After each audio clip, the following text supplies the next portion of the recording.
اس کا مطلب یہ ہے کہ سہارا ہمیشہ سے ایسا نہیں تھا، بلکہ کبھی اس جگہ کا نقشہ آج کے سہارا سے کافی الگ تھا۔ 26 لاکھ سال پہلے ہماری دنیا آخری آئس ایج کی طرف جا رہی تھی۔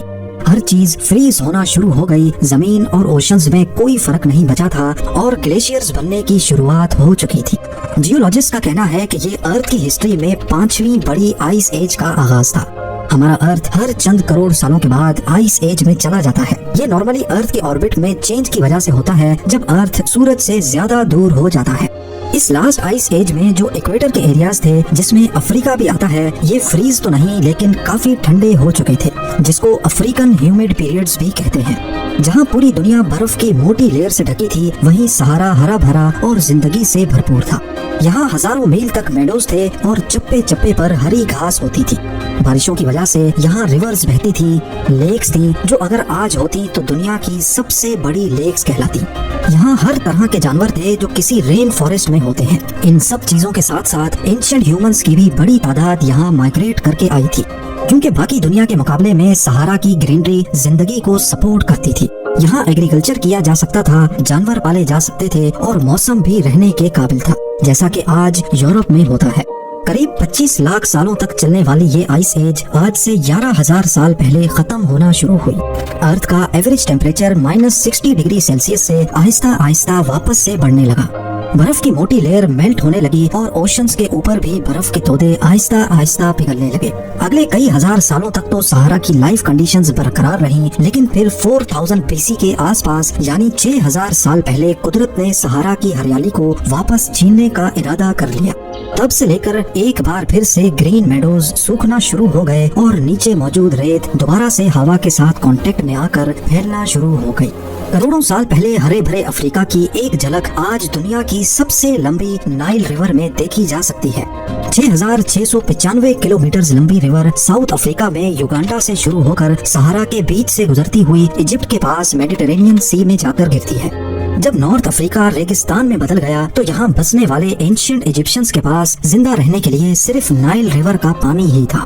اینشنٹ ایجپشنز اور گریکس نے کئی مرتبہ یہ جاننے کی کوششیں کی کہ نائل ریور کا پانی اصل میں آتا کہاں سے ہے، لیکن اس کی لاتعداد شاخیں اتنی کمپلیکس ہیں کہ وہ کبھی معلوم ہی نہیں کر پائے۔ یہی وجہ تھی کہ اینشنٹ ایجپشنز نے نائل ریور کو پوجنا شروع کر دیا۔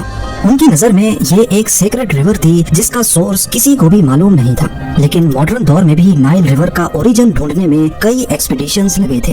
پوری نائل ریور اپنے سفر کے دوران 11 کنٹریز سے ہو کر گزرتی ہے اور یہ امیزون ریور سے صرف 200 میٹرز ہی چھوٹی ہے۔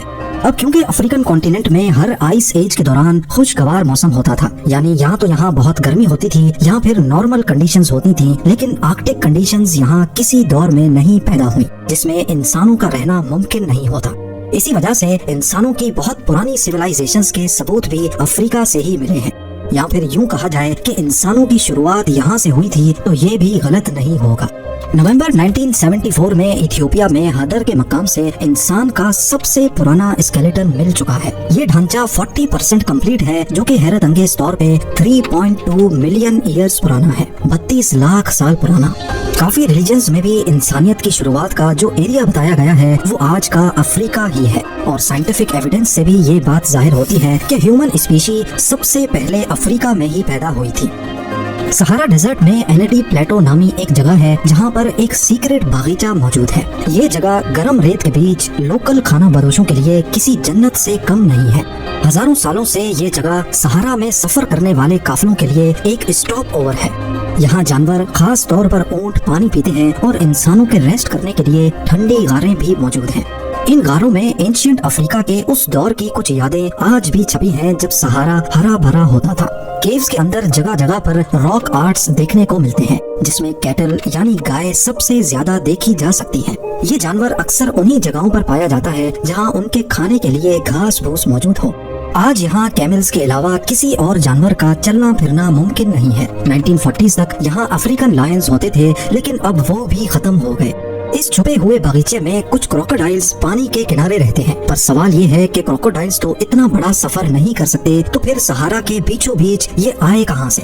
ایکسپرٹس کا ماننا ہے کہ یہ افریقن کروکوڈائل کی نسل ہے جو خاص کہیں سے آئی نہیں، بلکہ یہ ہزاروں سالوں سے یہی ہے۔ آج یہاں گنے چنے مگرمچھ ہی رہتے ہیں اور یہ بھی آہستہ آہستہ ختم ہو رہے ہیں۔ ان کے پاس کھانے کے لیے زیادہ کچھ نہیں، یہ پانی میں موجود مینڈک اور مچھلیاں کھا کر گزارا کرتے ہیں۔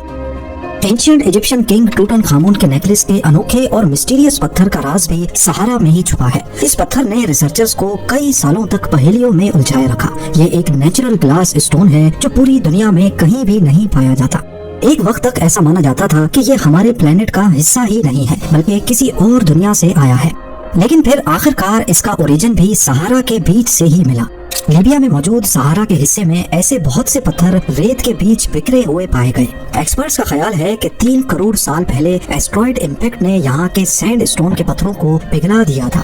اس وقت یہاں دریا اور ندیوں کا بہنا بہت کامن تھا۔ سینڈ اسٹون کا لاوا جب پانی پہ گرا تو فوراً ٹھنڈا ہونے کی وجہ سے یہ گلاس اسٹون بن گیا۔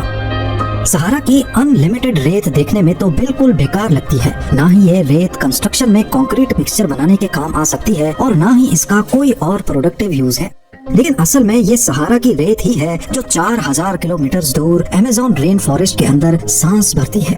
ہر سال کروڑوں ٹن ریت ہوا کے ذریعے اڑ کر سمندر پار ساؤتھ امریکہ میں جا کر گرتی ہے۔ اس میں موجود فاسفورس صرف 0.08% ہے، لیکن ایکسپرٹس کا ماننا ہے کہ یہ امیزون رین فارسٹ کے فاسفورس لیول کو مینٹین رکھنے کے لیے کافی ہے۔ امیزون رین فارسٹ میں بارش کے پانی کے ساتھ فاسفورس ریورز میں بہہ کر ضائع ہو جاتا ہے۔ اگر یہ فاسفورس امیزون رین فارسٹ میں نہیں گرا تو یہاں کی زمین میں فاسفورس کی شارٹیج ہو جائے گی اور نئے پلانٹس اور درخت اگنا بند ہو جائیں گے۔ اب آخر میں جانتے ہیں صحارا ڈیزرٹ کی چند حیران کن حقیقتیں۔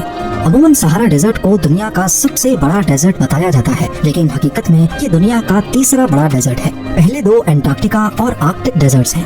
یہ بات درست ہے کہ صحارا دنیا کا سب سے بڑا گرم ریگستان ہے، جبکہ انٹارکٹیکا اور آرکٹک کولڈ ڈیزرٹس میں شمار ہوتے ہیں۔